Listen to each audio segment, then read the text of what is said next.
Gustavo, and this is one of my first bike checks because my bike has always been not the best. And alright, I guess I'll start from the top. I have Odyssey Parins. Oh god. I have Odyssey Parins with ODI long neck grips. Well, I have ODI long neck grips and I have Sunday bars. For the stem, it's just a Shadow Ravager. It's fine. A front load is a front load, I guess. And I have a stock headset that I've rode since I've had this frame. It's about as stock as you get. It's just bearings. And I have the Odyssey R-Ace fork. Everybody has that fork. And I have the Kink Lyra front tire. And wrapping around the front wheel. I'm sorry. I got the Demolition Bulimia front wheel. The complete with the Demolition. The complete with the Demolition Zero rim.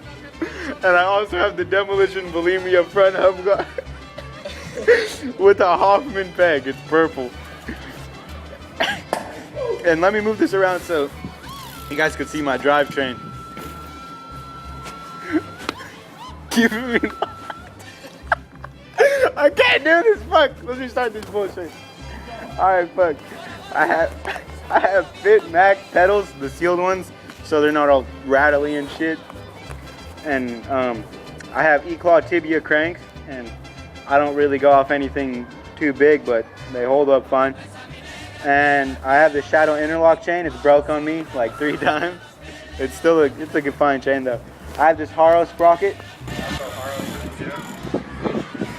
And I just have a BSD bottom bracket. It's like, I think it's called the Substance or something. And the back wheel, it's a Tom White Hole tire. Which is, I don't know what's supposed, somewhere chrome, some orange. And it's a Primo Remix back up, close to a Azurite by my friend Chicken right there. And I have a Hoffman back deck, Primo drive set guard. And S&M Dirt bike frame, Shadows. This is my bike. Dude, let me get some of that.